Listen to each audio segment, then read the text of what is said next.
If you had to look at, how money gets used over a person's lifetime, when you are young, and you engage with, and let's look at this as kind of a really practical example. You open up your first bank account and you get your first phone number from a telco provider, and you are pretty excited about that because it's all novel, it's pretty exciting, and you probably don't have that much money in there. So that means that you first have to go and buy a wallet with the cash that you have. So then you don't have any money in the bank. So even if you got the card, you can't use it.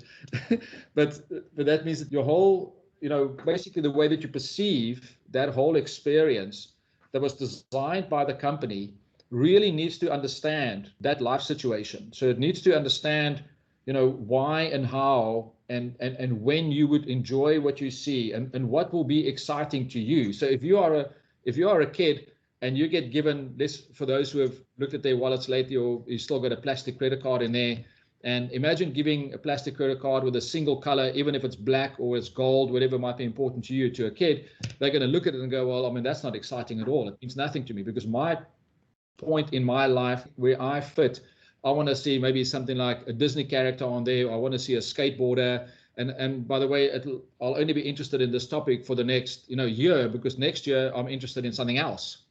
And the next year I'm interested in something else. And then by the time we get to, in this example, you have your first child, and by then, you care less about what your credit card or your plastic in your wallet looks like. It's the last thing in the world you worry about. Now you only care about, am I saving the money for this kid that I've got now to make sure they can go to university one day. So that means that shift in perception over time and the changing state that you go through is enormously important for companies to drive competitiveness.